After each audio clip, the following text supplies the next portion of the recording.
9th Indonesian Society of Hypertension Scientific Meeting 2025 telah resmi dibuka. Let's give a big applause.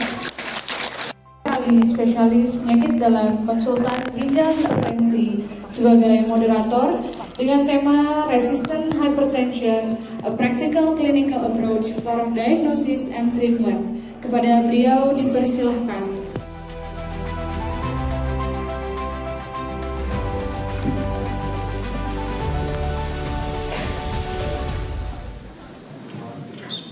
Assalamualaikum warahmatullahi wabarakatuh. Selamat pagi, selamat datang kepada semua yang sudah hadir walaupun hari hujan di luar. Terima kasih kita sudah menjemput rezeki kita pagi ini. Mudah-mudahan akan berlanjut dengan lancar. Yang kami hormati para guru besar, para senior, para sejawat sekalian. Pagi hari ini kita akan melanjutkan morning talk kita dengan sesuatu yang kadang-kadang kita sendiri, apalagi pasiennya tidak sadar bahwa ternyata pasien kita sudah mengalami hipertensi resisten. Oleh sebab itu menarik sekali, nanti akan disampaikan presentasi oleh Dr.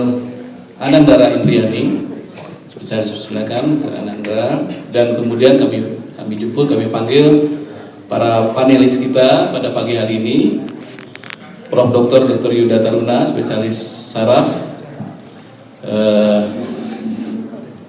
Kemudian Dr. Chandra Irawadi, Dr. Chandra Irawadi, spesialis penyakit dalam, konsultan ginjal hipertensi, dan Dr. Sari Mumpuni, spesialis jantung pembuluh darah, konsultan. Waktu kita cukup banyak, lebih kurang 40 menit. Jadi mari kita telaah bersama apa yang akan disampaikan. Kami persilakan Dr. Indri untuk menyampaikan presentasi. Terima kasih Dr. Zul. Pada pagi hari ini saya akan menyampaikan satu kasus pemicu untuk case discussion. Slide. Perempuan 65 tahun dirujuk ke tertiary hospital karena treatment resistant hypertension. Keluhannya hanya frequent angina on exertion, angina saat aktivitas. Kemudian tekanan darah meningkat sejak 10 tahun sebelum masuk rumah sakit. Dalam 1 tahun terakhir tekanan darah terus naik dengan sistoliknya 150 sampai 200 dan diastoliknya 90 sampai hingga 110. Komorbiditasnya adalah hiperlipidemia dan impaired fasting glucose. Untuk riwayat penyakit dahulu, riwayat pasien ini pernah mengalami NSTEMI dengan ada percutaneous intervention 2 tahun sebelum dirujuk dan 1 tahun sebelum dirujuk mengalami stroke iskemik tanpa gejala sisa. Dari pemeriksaan fisik, office BP-nya itu 180/110 mmHg dengan pulsnya 51 kali per menit dan BMI-nya 30. Status generalis lain dalam batas normal. Slide. Setelah dilakukan review obat, ini adalah obat yang digunakan oleh pasien tersebut, yaitu Nifedipine XL dengan dosis 60 mg per hari, Valsartan 160 mg per hari, HCT 50 mg per hari, dan bisoprolol 5 mg per hari. Ini kemudian akan ada quiz doc yang dapat interaktif diikuti oleh peserta. Ya, kami persilakan semuanya untuk masuk ke Slido untuk menentukan kira-kira yang mana yang harus kita lakukan pemeriksaan lebih lanjut. Jadi apakah thyroid function test, elektrolit, kemudian fungsi ginjal, ini dia. Semuanya sudah menjawab dengan benar, begitu ya. Jadi semua adalah harus kita periksa. Apakah memang benar begitu? Tergantung dengan pasiennya. Kalau pasiennya BPJS susah mau kita periksa thyroid, begitu. Silakan Dr. Indri mungkin bisa diteruskan. Baik, ini jawabannya all above are true. Kemudian pada pasien ini sudah dilakukan pemeriksaan laboratorium dok dengan hasil hematologi lengkapnya dalam batas normal. Kreatinin meningkat 1,1 dengan eGFR 56 mili per menit, elektrolit dalam batas normal, TSH dalam batas normal, ACR-nya meningkat sedikit, mikroalbuminuria 140 mg per gram kreatinin. Kemudian dari fasting blood glucose itu 110 dan postprandial blood glucose 180. Untuk plasma renin activity dalam batas normal 5,9, plasma metanefrin untuk menjalani pemeriksaan itu monogram USG-nya ginjalnya berukuran 9 cm, tidak ada obstruksi, tidak ada cortical thinning, tapi ada peningkatan ekogenesitas. Untuk ekonya 0 LVH dengan EF-nya 60%. Ini anamnesis tambahan, pasien dinyatakan patuh minum obat, patuh juga untuk makan makanan rendah garam, dan sesekali mengendarakan sepeda statis selama 30 menit. Pasien juga berusaha untuk menurunkan berat badannya dan sudah berhasil menurunkan berat badan 8 kg dalam 2 tahun terakhir. Kemudian pasien juga very strict to her medication dan mempunyai pengawas minum obat, yaitu anaknya sendiri.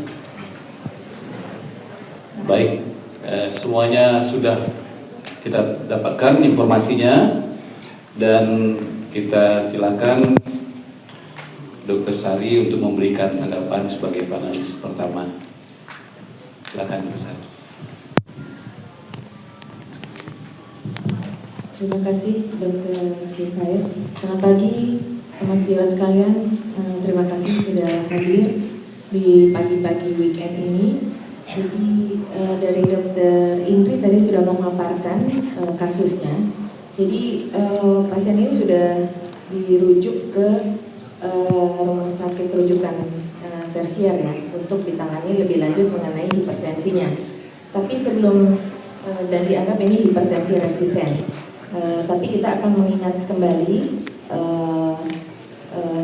saya lihat tadi obat-obatnya sudah kita simak bersama. Kemudian pasien ini ada anaknya ya, kalau nggak salah, yang mengawasi obat-obatan itu diminum atau tidak. Kemudian pasiennya juga sangat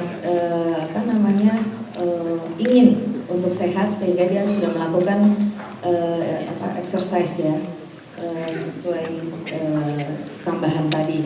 Jadi kita hanya akan mengingat bahwa sebenarnya di pedoman hipertensi resisten itu kita juga harus mengingat adanya, apakah sebagai pemikiran kita sebelum kita memutuskan ini memang hipertensi resisten, ada yang disebut sebagai pseudo atau palsu diterjemahkannya, hipertensi resisten palsu. Dan kita juga harus mengingat dulu, ya syukur tadi ini pasiennya baik ya, diet, kemudian olahraga, udah minum obat juga patuh. Tapi kita harus memikirkan kalau kepatuhan, kalau pasien yang lain ya, untuk menetapkan ini betul-betul hipertensi resisten adalah dengan minum obatnya harus teratur, betul. Kemudian lifestyle-nya dijaga juga. Kemudian yang ketiga, pengukuran tekanan darah. Ini penting sekali. Bagaimana dia sehari-hari mengukur tekanan darahnya. Itu apakah dia mengukur sendiri, pakai alat apa, mengukur di klinik, bagaimana caranya. Mungkin nanti bisa dibahas lebih lanjut oleh panelis yang lain.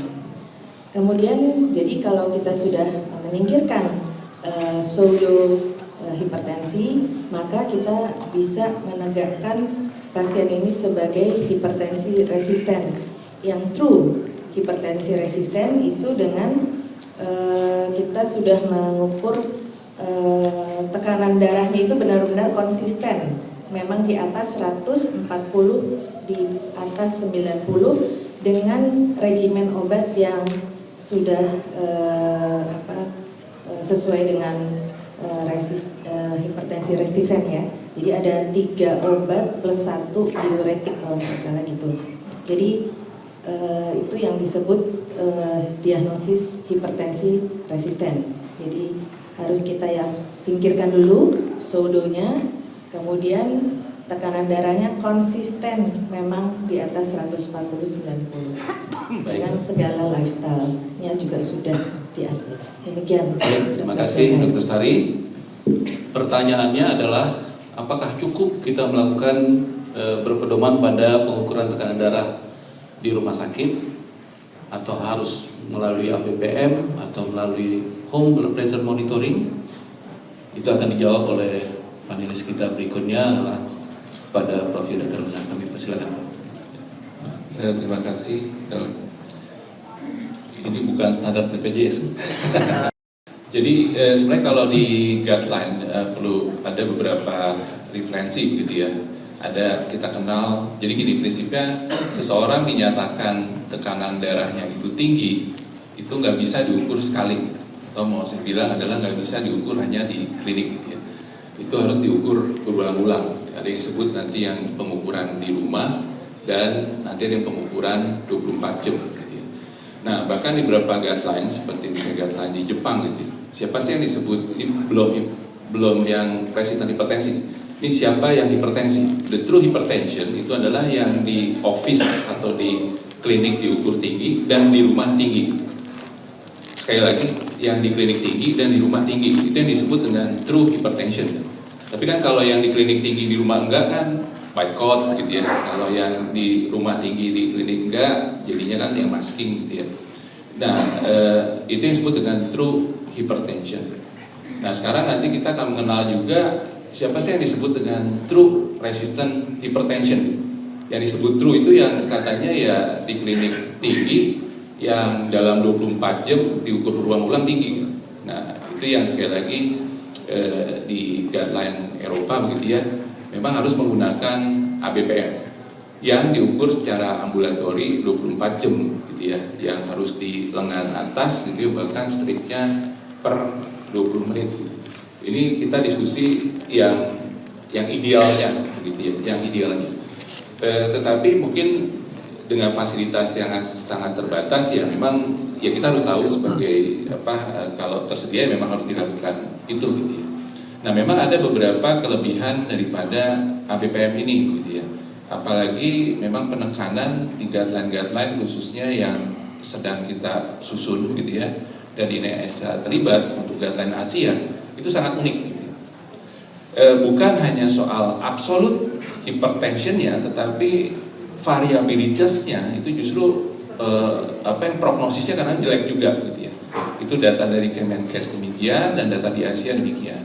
Artinya kalau kita ukur ratanya sama-sama 140, tetapi yang satu 140 dihasilkan dari 120, 170, simpang deviasi sangat besar, itu outcome-nya buruk pada yang simpang deviasi sangat besar. Tentu simpang deviasi ini akan didapatkan bukan oleh pengukuran sekali, bukan pengukuran 2 kali, bukan pengukuran 3 kali, tetapi lebih ideal adalah berulang-ulang dan menyertakan pengukuran saat malam hari, bahkan saat kita tidur, dan itu paling mungkin dilakukan oleh ABPM. Sekali lagi ini kondisi ideal. Menyampaikan bagaimana intervensi farmakologi yang lebih baik. Terima kasih, silakan.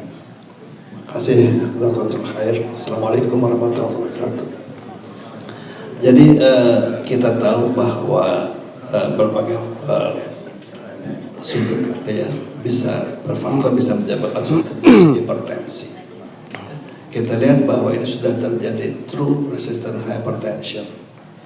Kita sudah lihat bahwa maksimal dose sudah diberikan ya dari golongan kalsium channel blocker, dari ACE atau ARB, kemudian dari golongan diuretik. Itu syarat bahwa suatu resistant hypertension sudah tercapai dengan 3 macam obat atau lebih dan tensi tetap di atas target di atas 140. Apa yang bisa kita lakukan? Bahwa kita lihat bahwa ada peran RAA system. RAA system itu diantaranya ada aldosterone. Dan di sini lagi masih kita harus beri kesempatan untuk mencegah aldosterone tadi dengan memberikan MRA. Teman saya tadi sudah betul bahwa kita memberikan golongan antagonis dari narkotika.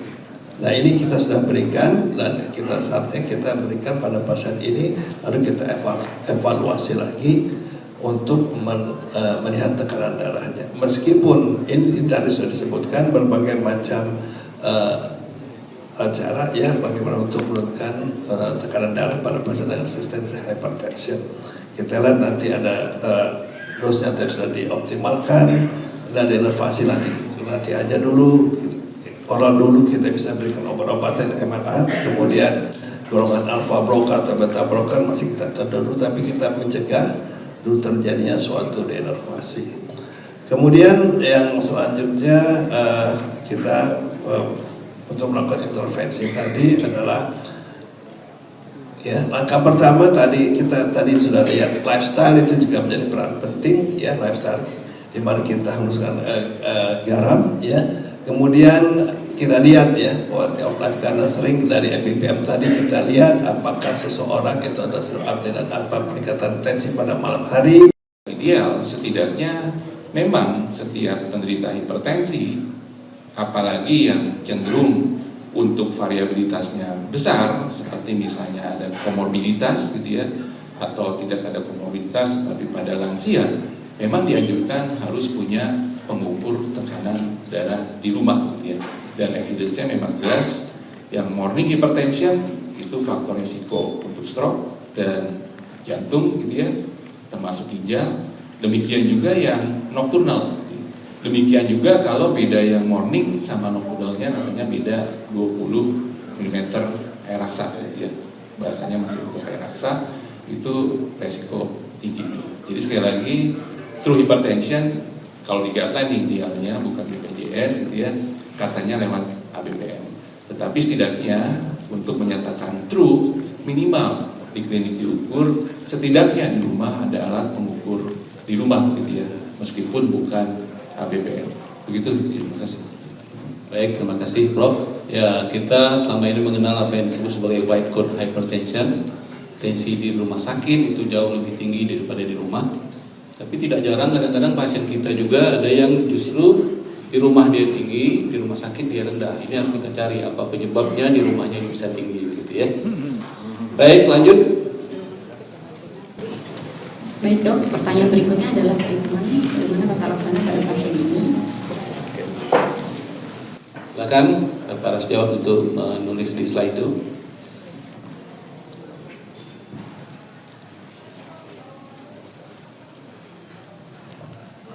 Apakah kita mengoptimalkan dosisnya? Apakah denervasi ginjal?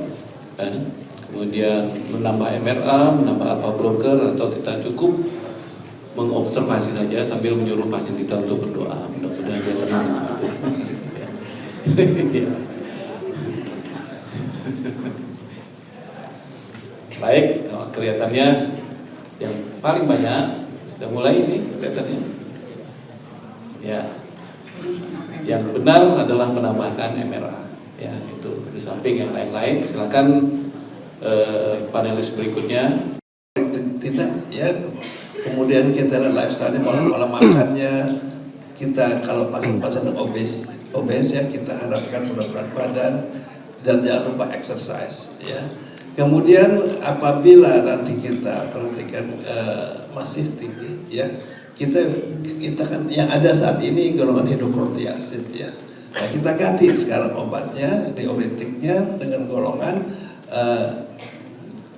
clortalidon. Mungkin sudah jarang di sini ya, hampir nggak ada golongan yang ada indapamid justru ya, golongan indapamid itu. Dan apabila ya obat-obat tadi apabila laju filtrasi glukosa masih di atas 30%, apabila sudah di bawah 30%, kita tidak bisa berikan golongan obat ini dan kita bisa berikan golongan dari diuretik loop ya, meskipun efeknya juga kita tahu bahwa tidak sebagus ya golongan diuretik lain tadi. Kemudian apabila tensi yang masih sulit dijinakkan, kita bisa berikan obat-obat antagonis reseptor tadi sudah minokotikoid, kemudian kita bisa berikan golongan-golongan alfa dan beta blocker ya, dimana obat ini paling tidak bisa bekerja mencoba menurunkan. Jadi sudah 4 macam obat ya, sudah macam obat kita berikan ya. Kita pilih sekarang golongan apa, alpha blocker saja atau yang kombinasi ada alpha beta blocker atau golongan yang beta blocker yang memberikan efek dilatasi dari pembuluh darah seperti seperti levodopa ya. Jadi dari sini kemudian kita evaluasi lagi obat-obatan tersebut. Saya kira itu dulu. Baik, terima kasih. Jadi kesimpulannya apapun obatnya itu bisa kita berikan asal obatnya ada, gitu ya. Kalau tidak ada seperti para sejawat yang di puskesmas memang bingung, makanya kita harus rujuk ke para spesialis. Baik, tadi ada pertanyaan sejauh mana Mungkin Dokter Indri sampaikan lagi tadi yang berikutnya tentang isu yang relatif baru bagi kita adalah tentang renal denervation. Kami persilakan Dr. Sari. Baik, terima kasih Dr. Sulher. Jadi teman sejawat, Profesor Dokter sekalian, kita telah ikuti tadi langkah-langkah secara terapi medikamentosa. Jadi kalau anggaplah terapi medikamentosanya sudah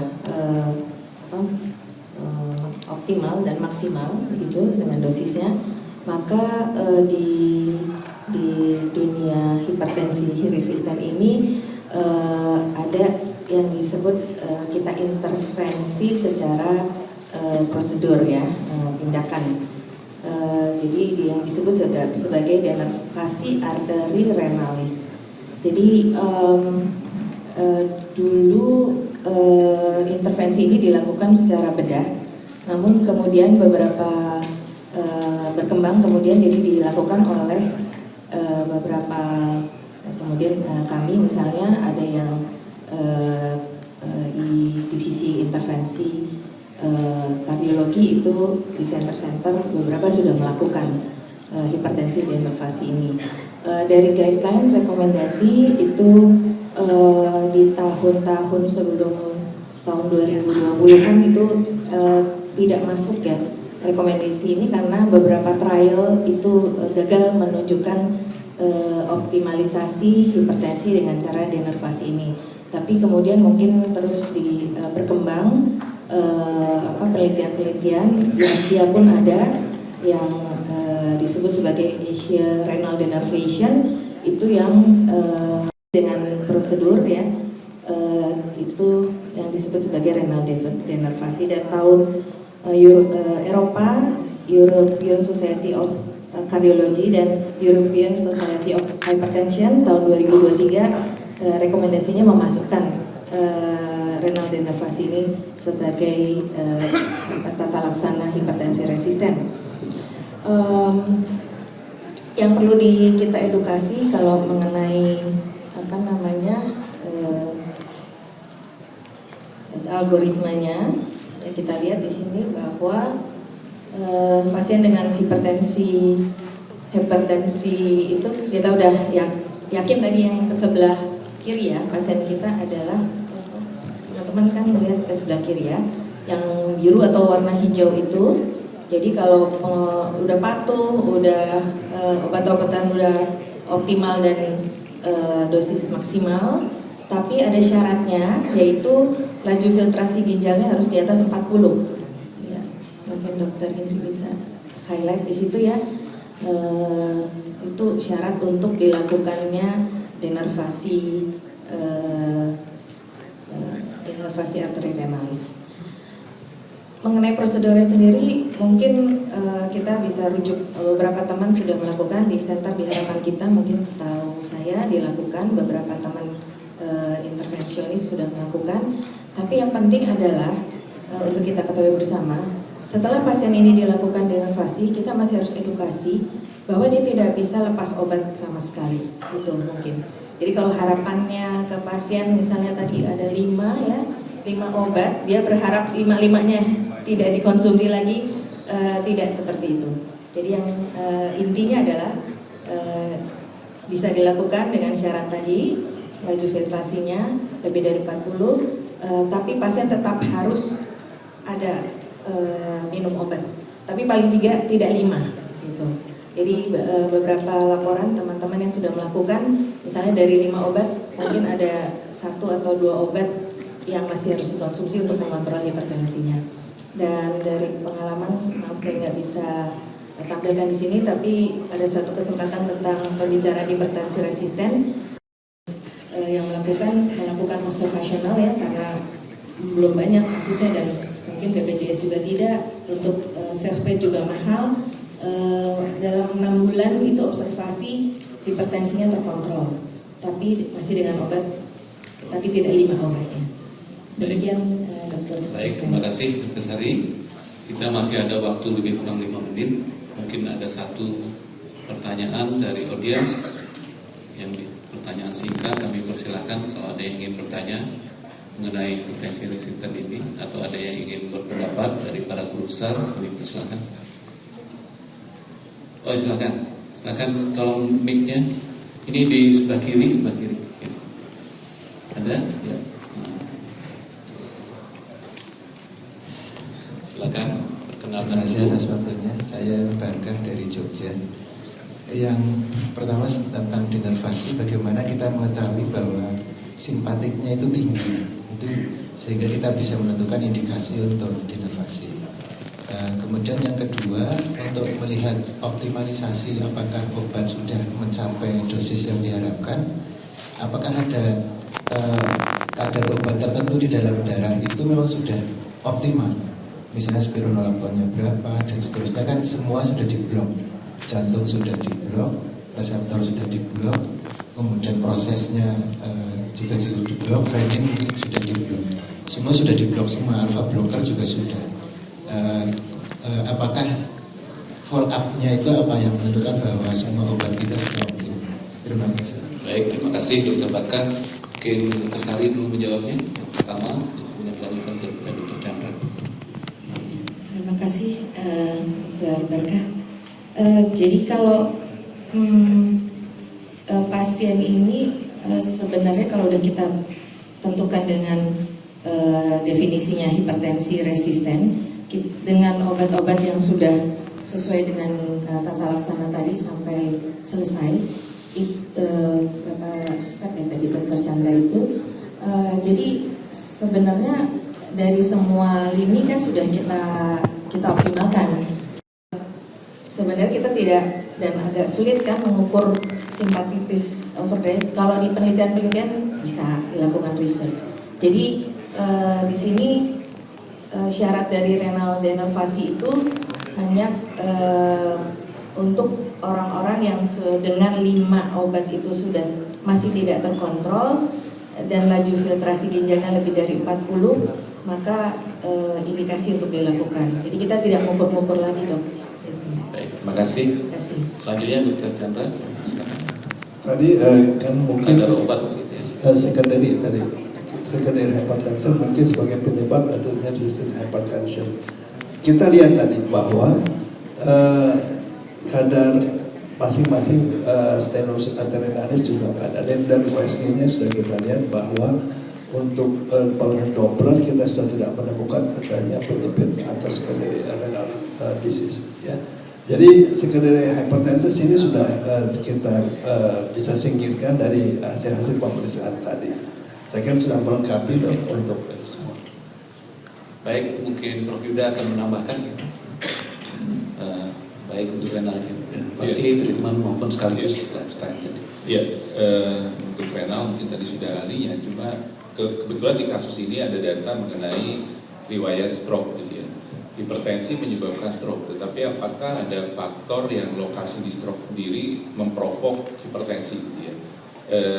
Ini bisa membantu untuk memprediksi juga ya, misalnya untuk stroke di daerah misalnya insula gitu ya, insula atau di PVN gitu ya. Itu kalau kena daerah itu biasanya cenderung hipertensinya jadi nggak kontrol gitu. Ini juga bisa menjadi panduan buat para dokter misalnya apa penyebab dari sentralnya. Kemudian yang kedua, pasien ini kalau salah obes ya, saya lupa obes. Nah obes itu juga tinggi akan OSA gitu ya, obstructive sleep apnea. Itu juga mungkin yang kadang-kadang kita miss, pasien tidak lapor, kita nggak nanya begitu. Kemudian juga yang ketiga, sebenarnya kalau di Chinese guideline hypertension itu kita harus menanyakan status psikologis pasien gitu ya, karena resisten hipertensi itu sangat terkait dengan ansietas yang tinggi. Pada pasien yang diwawancara ada panic disorder, ansietas yang tinggi, sebenarnya HBPM itu agak hati-hati.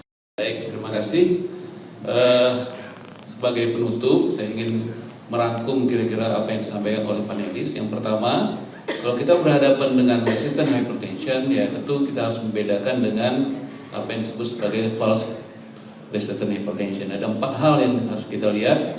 Pertama tentang white coat hypertension, kemudian tentang adherent kepatuhan, yang ketiga tentang apakah obatnya memang sudah optimal, yang keempat, ini juga sangat penting, apakah alat pengukur tekanan darahnya sudah terkalibrasi dengan baik.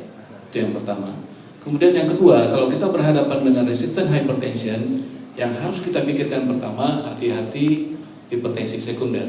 Jadi kita tadi seperti kasus ini sudah kita cari semua kemungkinan hipertensi sekunder yang mungkin terjadi pada pasien kita. Dan yang terakhir, mudah-mudahan apa yang kita sampaikan di sini bermanfaat untuk pasien-pasien kita bersama. Terima kasih atas perhatiannya. Wassalamualaikum warahmatullahi wabarakatuh.